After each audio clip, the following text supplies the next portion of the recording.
Hello everybody, I'm going to do a review on this circular saw blade sharpener from Harbor Freight. This is item number 96687. This was on sale for $44.99 and I applied a 20% off coupon. So I got this for $33.74 plus tax. Which is not too bad, but I read some complaints on them. Reviews, complaints, this, that, and the other, and a lot of people are extremely dissatisfied with it. A lot of people say it works fairly well, but it needs some fiddling. One of the complaints would be that the diamond wheel that's on it is too coarse. I'm not sure. It came with this 4-inch emery blade here. This is to sharpen the top of the tooth on a saw blade. You can't do that with this wheel. And I know very little about saw blade sharpening, and one of the reasons I picked this up, because my attitude is if I can fiddle around with this and make it work reasonable enough, and let's say I can get twice the use out of one blade, and let's say that blade was 50 bucks, I'm money ahead and I've got a tool. So in my opinion, it's a fairly decent gamble. I'm going to go through what I know about it now, which is very little. I just got it out of the box, but I wanted to show as it came. This is exactly the way it came out of the box. The handle is the only thing that needs to be installed, which will just go right here. I'll tighten that up momentarily, but it came with the emery blade, 4-inch emery blade. It came with these two flat washers, which you're supposed to use on the emery blade. Came with 2 wrenches. Looks like 8, 10, 14, and 17 millimeter. Haven't really tried these on any of the fasteners yet. Not too great. Not good quality, but it came with them, and it came with a hex key. I guess you also have to put this guard on it right here, which I'll do that. And of course it came with a manual. So this is supposed to sharpen blades from 3.5 inch all the way up to 15 3/4 inch diameter. That's a pretty big blade. It'll angle from 0 to 25 degrees left and right, and it looks like it does 3,800 RPMs. Now, like I said, a lot of the reviews are not good on it. A lot of them are, but I'm going to take my chance. One thing I noticed out of the box is if you can see how this motor rocks back and forth. There's something going on under here. There's a little bar that runs across that feels like it's not tightened up. So I'm actually going to take all this apart just so you can see it, and I can, determine what I need to do to tighten that up. It may be as simple as turning a bolt, but I'm going to start getting into it. To change the blade, you would take the cover off the side. There's a hole right here. You just spin your shaft, and then there's a hole in that shaft, and you can put this hex key in it or anything round and lock the spindle so you can change out your blade. There, of course, is on the front a chart here lining up for degrees. I know it's not going to be anywhere near close, so I'm not even going to rely on that at all. Looks like it's got the same one on the back. So anyhow, I will start taking this thing apart, and then we'll go back together, and I have to read up on it a little bit to figure out how to use it, and then we'll try to sharpen the blade. I think I've got some really bad ones around here that came with my saw. I've just got to find them. Well, I've taken it apart to flip it over so you can see what I was talking about. These two guide rods here go through this casting. There's really no bushings or anything in them, but this right here is what keeps everything tight. So it was extremely loose, so I tightened it up with this nut right here, but watch what happens when I first move it. See how it rotates? Doesn't stay straight. Even at that, it took the majority of the slop out of it from what I can gather right now. But what somebody might want to do to correct this to where that doesn't spin is find another plate of steel to act as a give down here and make it wider to where it cannot rotate at all, or very little at that. I can't really tell if this is just junk steel or what it is. I mean, it does look to be ground, on at least on this side. So not real sure on that, but I'm going to put it back together so I can really feel it. But that did take 99% of that slop out of it. Okay, well, I've got everything put back together after making that adjustment. Now, you don't have to take it apart to make that adjustment. You can do it from right under here. I just really wanted to get under there and see how this thing was made. And it's not made that great. You know, like I said, I may entertain making a wider plate so it stays more stationary in there. But I'm going to go ahead and try it as it is right now, and hopefully it'll just work. But that's something you might take into consideration. I mean, it's got a little bit of movement in it. Nowhere near what it was, but I just wanted to run it as it was, because if I only want to do the absolute minimum to make this thing work. But what I did notice is this handle back here, it's quite loose, and there's a stud in here with this nylock on it. It's just floating freely in there, so I need to Loctite that in so I can make adjustments here, as well as it's hitting this housing right back here. So I think I'm going to bend this a little bit after I do it. And then there's one other thing I noticed, and I'll get to that in a minute and we'll address that. But I'm going to go ahead and turn it on just so we can hear it. I've got this out of the way right now, which sits here. So here we go.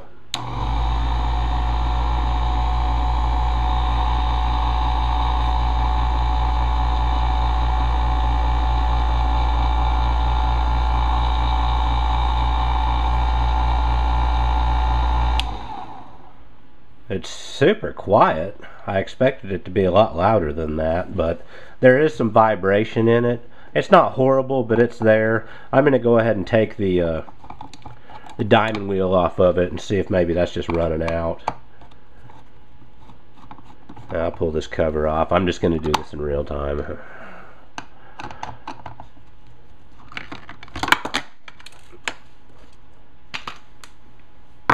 Alright, I'm just going to try to hold my finger here.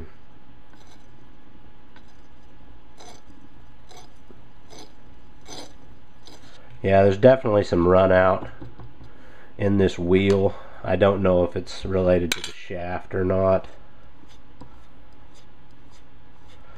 I mean, by eye that looks okay, but like I said, you know, I'm just putting that Allen key, that hex wrench, down in that hole. Let's see how well this wrench fits. A little loose, but you know, hey, it'll work. Let's see. Yeah, this should be just a standard right-handed nut. Yep, it is.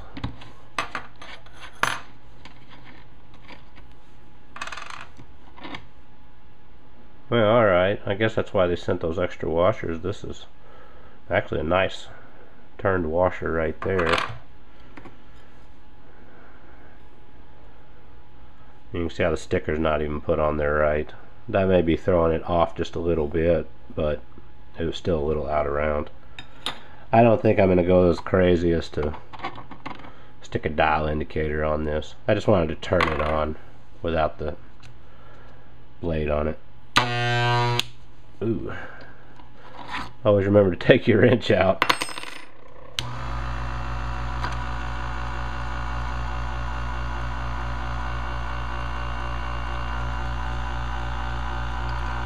Yeah, it's still got a little bit of vibration in it, but it's not horrible.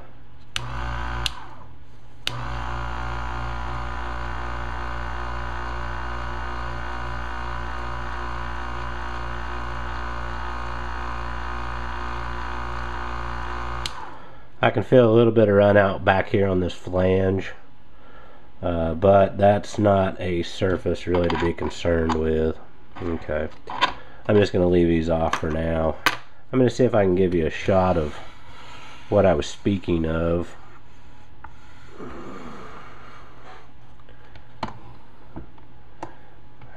Hopefully this will show up.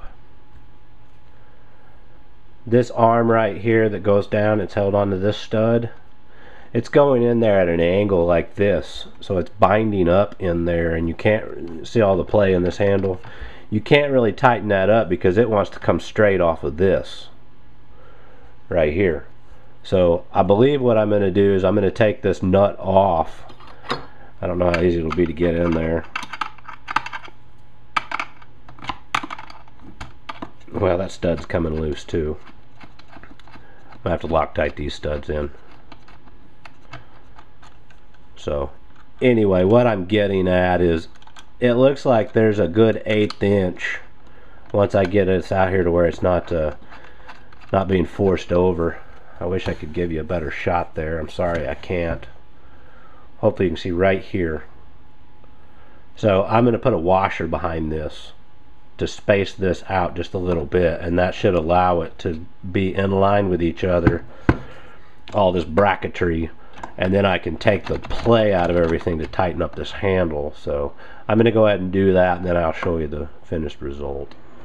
Alright, well, I've used some Loctite to secure those studs in there so they shouldn't come out anymore, and then adjusted everything and put it back together. I'm going to try to turn this to show you. This arm right here, when it goes down, right behind that is where I put that washer to space that out. Kind of set the, you know, tension on everything here. It's certainly tons better. The handle, you know, of course this is not a precision machine, you know, but that's as good as it's going to get for what I'm going to give it. Another thing that I noticed is to tilt the angle of it, there's a nut here and there's one on the other side back around here. They're using these self-locking nuts. I don't know if you can see them, you know, but they're serrated on here, and this is an aluminum casting, and just by taking them off once and loosening them up to feel the action on that, it started chewing out the casting real bad, so it would get eaten up in no time. So what I've done is I've just put a washer behind it, tightened it up, and that seems to take care of that, so it'll slide around. You can still lock it down. Everything works like it's supposed to. So that's one thing I would recommend doing if you want to get any type of a use out of this thing, as well as that. Those are the only two modifications I've made so far. So I'm going to play around with it a bit here and then see if there's anything else I think I need to do. Okay, well, I've taken a moment to kind of look over the rest of it, and there's really only one other thing that I'm going to make a change to, you know, and these modifications that I've done so far was just simply adding washers and adjusting things here and there that I've already noted, and there's going to be one washer that comes into play as well, but I'm not really sure about all the adjustments on this and, you know, how to get things set up properly, but this thing has a really wide range of adjustments on it, and I just wanted to point out a couple. The motor itself will slide back and forth a great distance. You can see this hex bolt here, there's one here, and there's two on the back. You can loosen those up and this thing will slide back and forth to accommodate, I guess, you know, different diameters of blades or whatnot, as well as these upright shafts. There's 3 of them here. They all have individual adjustments in them. Let's start with this one right here. This one actually holds the arm that would hold the saw blade. I have it off right now. It's been off so you can kind of see what's going on, but there's a hole in the bottom of it so you can put any round object in there or a hex key and turn it, and you can see I can slide this all the way over to the other side. I'm not sure what I'm going to need to do for my purpose, but that's just that. This one here also has a hole in it right here. This one actually is a support for the blade itself. So once you have the blade mounted on this arm, it would be laying here supported, and you want this to be, you know, at the right height so you're not flexing the blade. I'll figure that out later. And then this ratcheting paw right here, which is actually turned 180 degrees out, but the let me loosen this up. You have to bear with me. I'm kind of sick here. My whole family is. We've kind of been passing around something, and now I've got like a sinus infection, so you're gonna have to bear with my sniffling here and there. Anyway, this has a lot of mobility in it. You can move it forward, backwards, whatnot. Hopefully you can see, try to move this over. It's in this center slot right now, but you can put it in any one of these 3 slots to get, you know, whatever you want to lock it down, as well as this will loosen up here, and I'm guessing this paw is going to be adjusted so when the blade comes around it clicks it and sets in the next tooth. Figure all this out as we move along. Now, I've read some reviews here and there that you know, people aren't using this paw at all. They're just bringing the blade past this and then coming in and just hitting the grinding wheel, you know, counting it off, whatever, and then moving it out, going to the next tooth and doing the same item. There is also a stop, and we'll get into this later. So if you were doing it this way to sweep in and sharpen the blade, there's a stop collar right here. There's a little bolt, loosen it up and then bring it to where you want it, and then you can set the collar up against this casting. Nothing here fits that bolt. It's quite small. It's smaller than an 8. I'm assuming it's metric. It's probably going to be a 5 or a 6. But that is the stop collar, and that's so you don't get down in the gullet of your saw blade, you know, and grind down into the gullet. So the other thing that I had read about was a complaint about getting this arm, make sure I'm still in the frame here, I'm sorry.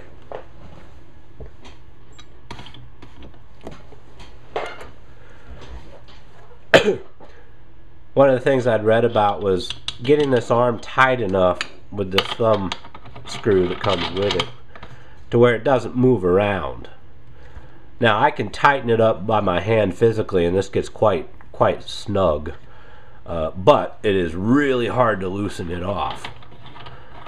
I had read that some folks are replacing this all together as well as this one, and just putting on just a nut and using a wrench to really hammer that down.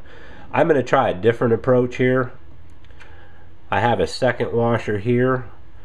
I'm going to put just a couple drops 3-in-1 oil, and I'm going to put a secondary washer on top of this to kind of act like a thrust washer, and then I'll put just a drop here and then put on the thumb screw.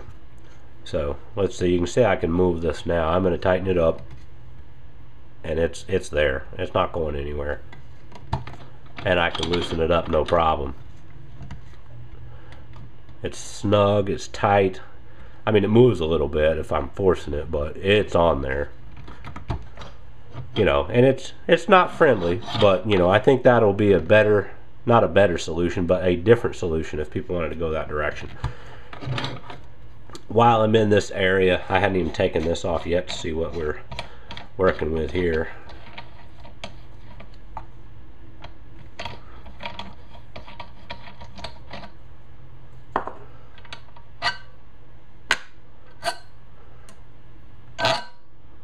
Okay, it's just a cone. I thought that was plastic. That's actually steel. This is where your saw blade would sit, and this centering cone would go on here. Spring, washer, and this nut. And I'm gathering you tighten it down to where you can, where everything is really solid on the blade, but you can still turn it. Like I said, some folks are replacing these handles with nuts. I'm going to try it as I have it, just to make sure, you know, if I can get it to work this way, that's what I'm going to do. I've discovered another issue, and I'm going to show you my remedy for it. This is just a 7¼ inch circular saw blade that's missing a few teeth. Got into some steel and some wood there.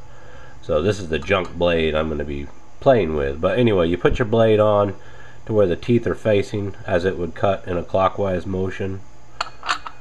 Put on your cone, spring, washer, and then the thumb wheel.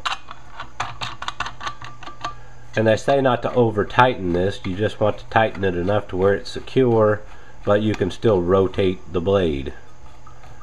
So I kind of have it to where I think that would be fairly decent. But watch what happens when I rotate the blade counterclockwise. You can see this thumb wheel loosening up on its own. Tighten it down. And at that point it's not doing it, but you can see it does loosen up on its own. So to remedy that problem,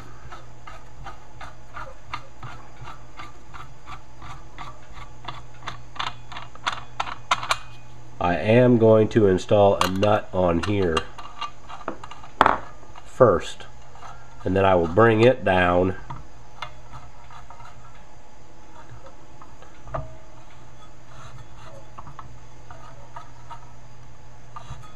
to where it feels good, and then I'll put the thumb wheel back on. You know, I'm not going to use a wrench here, I'm just going to use my fingers to hold it underneath and just jam those two together.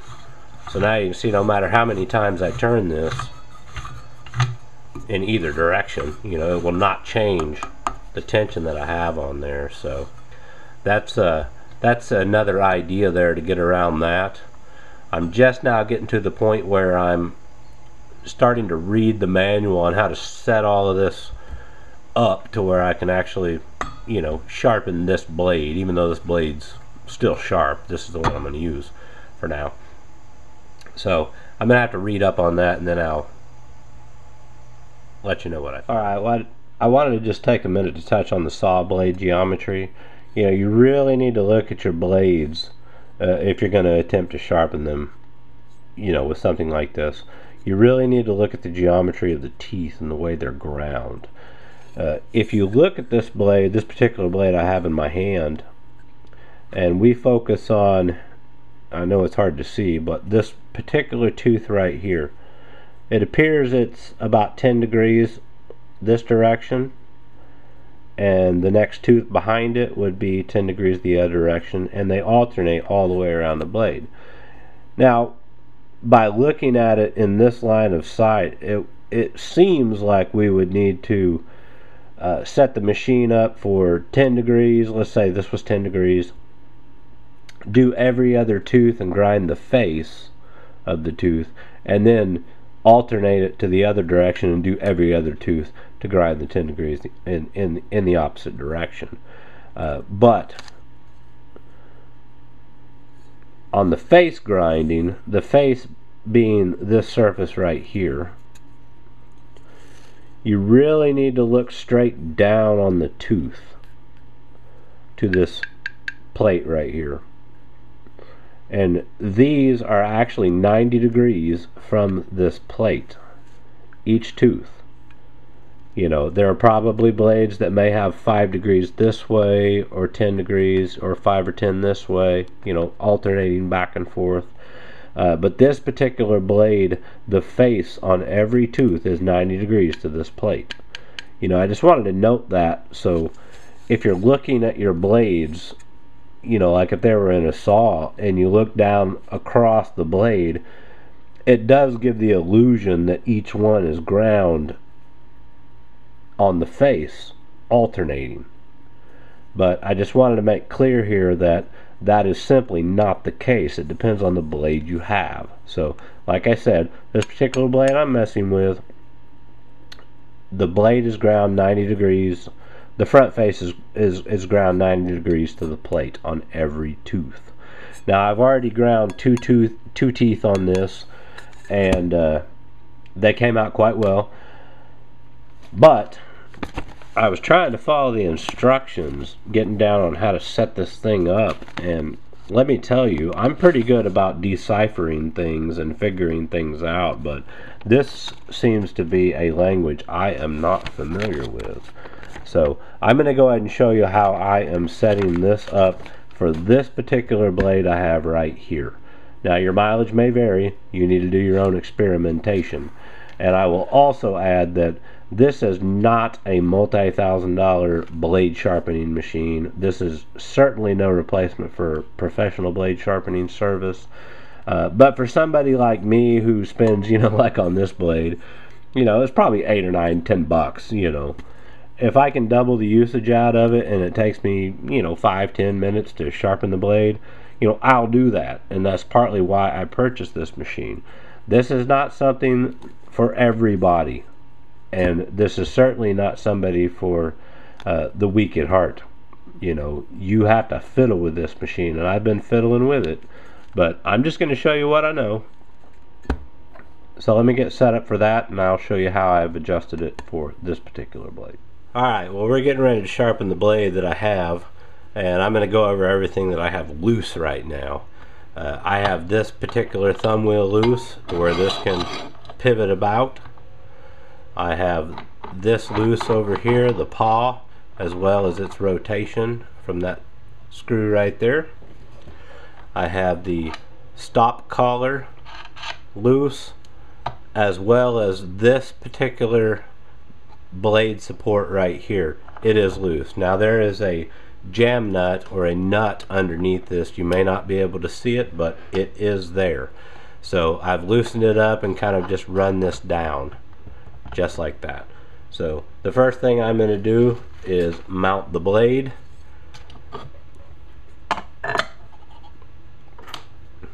With a cone, spring, washer, the nut I'm putting on here,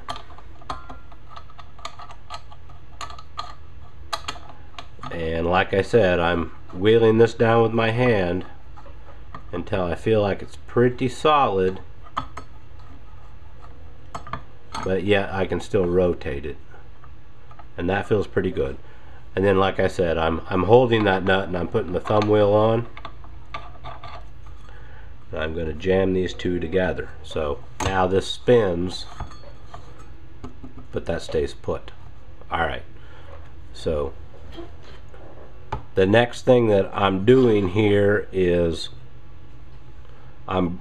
what I wanted to mention as well is this particular one here. It starts out, I don't know if you can see it, about in this arena. I've moved this arm as close as I could without interfering with any of it, because the closer it is over here, the more rigid the setup. Okay, I hope that makes sense. But what I'm doing now is I'm going to bring the saw up just a ways, about like that,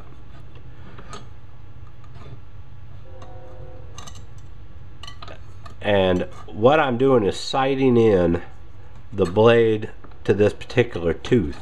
Tighten that up just a little bit, just snug, and that looks pretty good. So I'll move that out. You can hear that light scrape. I hope you can, just a light scrape. Now I'm going to tighten this up. Light scrape. The next thing I'm going to do, which you can't see, is that support for the blade that was underneath here, I'm just turning it counterclockwise until it just contacts that blade.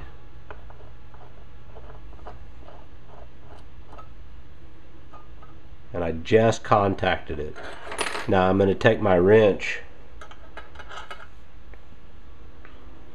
and tighten that jam nut under here. So that blade's got a rigid support right now, very rigid. Okay, put my blade back the way it was. Okay, so the next thing I'm doing is I'm bringing the blade in to where I just passed the tooth, but I do not want to touch the bottom of the gullet. Okay, so I'm past the tooth, everything's looking good. That's where I'm going to adjust the stop collar right here. I'm going to bring it up, tighten it up with my fingers, and give it just a little bit with this wrench. There we go. So I'll test it, and there we go. Now the next thing in this procedure would be to set this ratcheting paw. This part's a little bit fickle. You know, and I'm trying to keep my head out of the way, so I'm just going to bring it in here, rotate things around, and I'm trying to get it to where the paw is actually not touching the tooth. I want to touch it just underneath in that gullet. And the reason I say that is as we grind these teeth as it comes around, they're going to be changing. So the last, you know, one or two teeth may either take off too little or too much. So I'm just tightening things up with my fingers. I'm just tightening this bolt with my fingers, and then I'm rotating this around and just kind of moving this. Very fickle. You have to play with it. And I'm testing. Still got a light scrape. I'm going to try to tighten this up.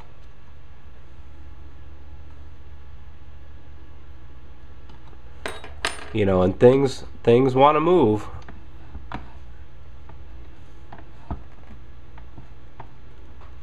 I'm not going to say this is fun and friendly, because you do have to play with it. Light.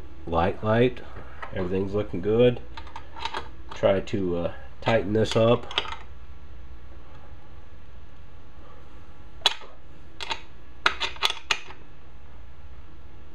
Okay, I've got that tightened up.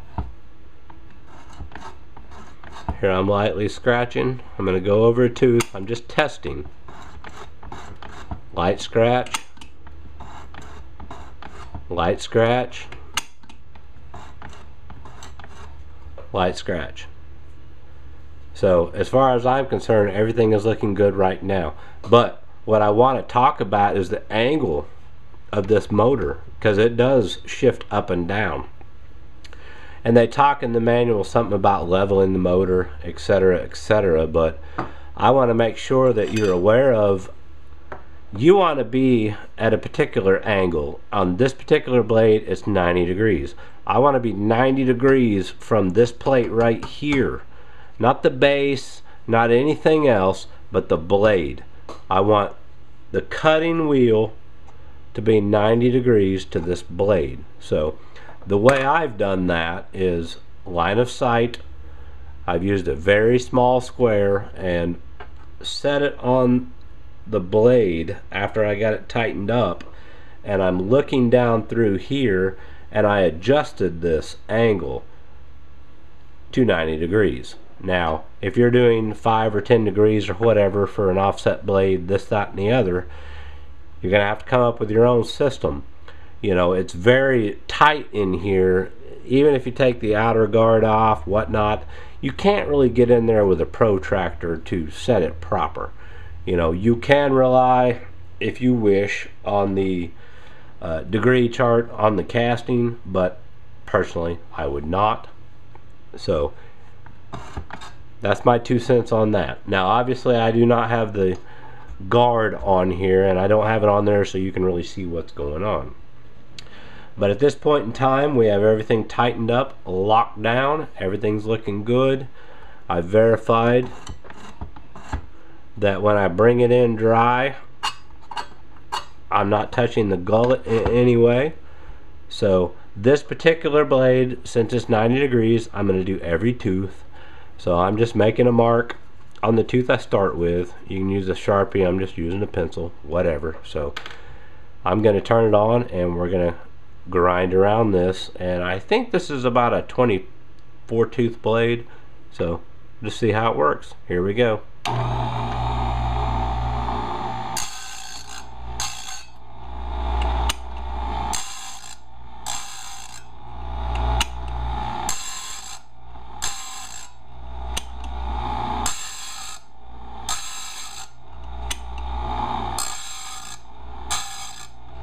And I'm missing 3 teeth here, so I'm just skipping over those.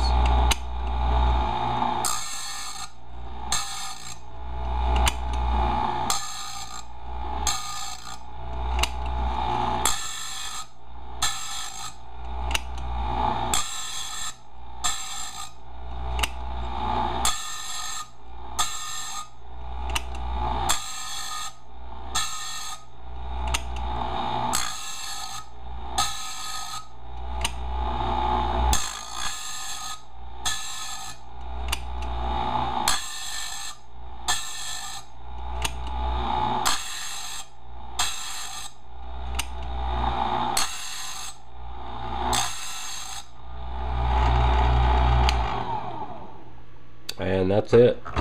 So let me just take this off and look at it.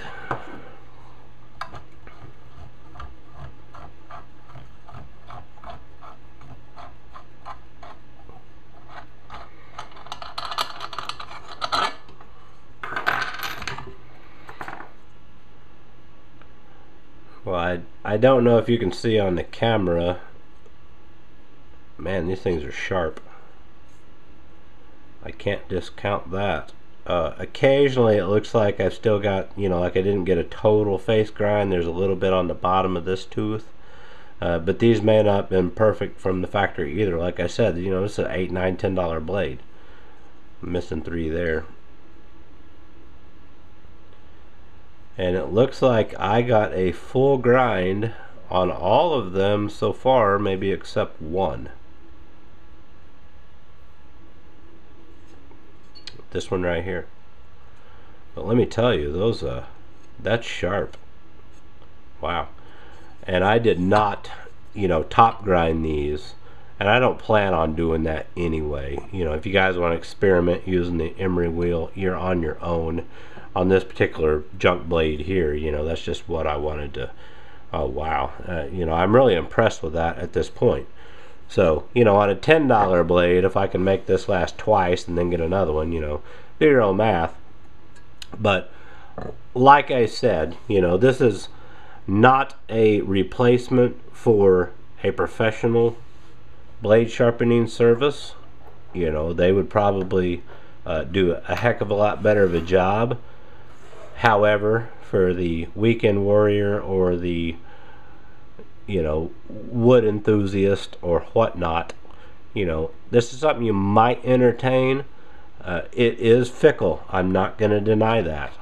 You really need to play around with it, but hopefully this gives you guys some information to where you can make this very inexpensive tool sharpen, you know, a blade here or there. You can buy replacement blades as well as the emery wheel. I think they're about $10 or so from Harbor Freight. Like I said, this is not a precision machine, but with what I've done to it thus far, I'm completely satisfied with its results. So thanks for watching and good luck.